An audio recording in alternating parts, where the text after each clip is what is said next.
नमस्ते, मैं राजनंद और आज हम बात करने जा रहे हैं माता भुवनेश्वरी के बारे में। माता भुवनेश्वरी जो है, इस समस्त संसार की कारण स्वरूपा है। जैसे कि फ़िलॉसफ़ी में या फिर कई लोग बोलते हैं कि ये संसार क्यों बना, ये सब क्यों हो रहा है, क्यों लोग जी रहे हैं, मर रहे हैं, दुनिया चल रही है, फलाना-ढिकाना।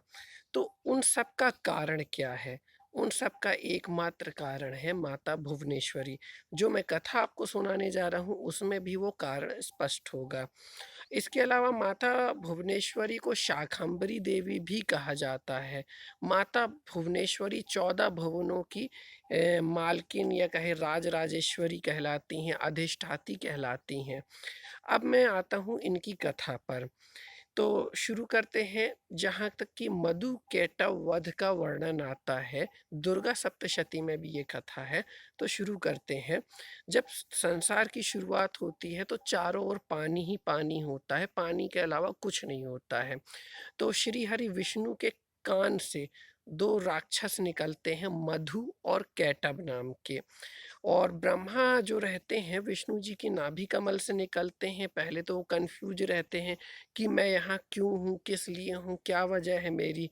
तो इसी के चलते उतने में आ जाते हैं मधु और कैटभ। मधु कैटभ क्या करते हैं, वो उन्हें मारने और खाने का उद्धव करने लगते हैं कि तो आपको मार देंगे, खा जाएंगे। तो वो भाग के जाते हैं विष्णु जी के पास, बचा लीजिए हमें। विष्णु जी फिर मधु और कैटभ दोनों से युद्ध करते हैं। इसमें पहले एक कहानी और भी आती है। जब वो विष्णु जी के पास जाते हैं तो विष्णु जी उस समय सोए हुए रहते हैं। तो वो उस समय योग माया, जो कि माता भुवनेश्वरी का ही एक रूप है, निद्रा देवी जिसे कहते हैं, योग माया का आवाहन करते हैं। तो योग माया के आवाहन करने के पश्चात विष्णु जी की नींद खुलती है। उसके बाद वो मधु कैटभ से युद्ध आरंभ करते हैं। अब मधु और कैटभ क्योंकि वो विष्णु जी के ही कान से निकले थे, बहुत शक्तिशाली राक्षस थे और वो 2 थे, वो अकेले थे। तो उनसे लड़ते, लड़ते, लड़ते उनको 5000 साल हो गए लड़ते-लड़ते, और लड़ते-लड़ते विष्णु जी थक गए और वो हार ही नहीं मान रहे थे। तो उन्होंने क्या, भगवती महामाया का आवाहन किया कि हे माता, आप मेरी सहायता करें इन राक्षसों का वध करने के लिए। तो उसके बाद भगवती महामाया जो होती है, वो उनकी बुद्धि में विराजमान होती, उनकी बुद्धि को भ्रष्ट करती है। और जब भगवती महामाया उनकी बुद्धि फेर देती है, माता भुवनेश्वरी का ही जो रूप है, तो दो मधु और कैटभ बोलते हैं, तुम बहुत वीर हो और हम तुमसे अति प्रसन्न हैं। तुम वर मांगो, तुमको क्या वर चाहिए? अब विष्णु जी बोले, मैं आपसे इतने समय से युद्ध कर रहा हूँ और आपको पराजित नहीं कर पा रहा हूँ, तो मैं तुम दोनों से यही वर चाहता हूँ कि तुम दोनों मेरे हाथों से मारे जाओ। अब वो वर दे के तो फंस गए, बोले करे क्या? तो उसमें वो कंडीशन जोड़ देते हैं, इस पूरे संसार में जहाँ पर भी जल ना हो, वहाँ आप हमारा वध कीजिए। अब क्योंकि उस समय पूरे संसार में केवल जल ही जल था, तो मधु और कैटभ को अपने जंघा पर बैठाकर सुदर्शन चक्र से वो दोनों का सर काट देते हैं और उन दोनों का वध कर देते हैं।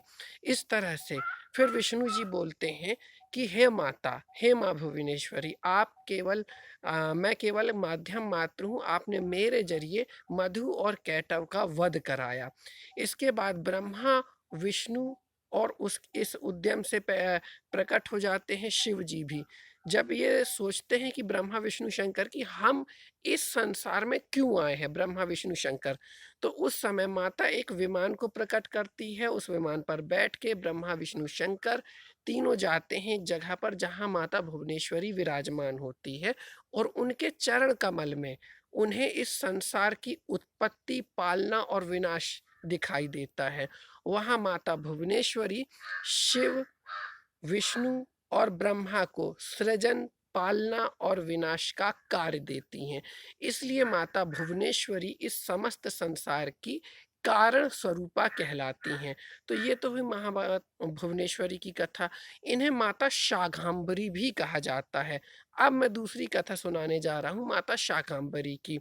दुर्गमासुर नाम का एक राक्षस होता है, जो कि चारों वेदों को अपने अधीन कर इस पूरी दुनिया को भ्रष्ट कर देता, पूरी दुनिया में अकाल छा जाता है। उसके बाद माता शाकंभरी का रूप धारण करती हैं, अपने अश्रुओं से जल की आपूर्ति करती हैं। इसके अलावा जगह-जगह वो शाक यानी कि सब्जियाँ और फल उगाती हैं। इसलिए शाक, सब्जी, फल की देवी, जिस तरह अन्न की देवी माता अन्नपूर्णा को कहा जाता है, शाक, सब्जी, फल की देवी माता शाकंभरी को कहा जाता है।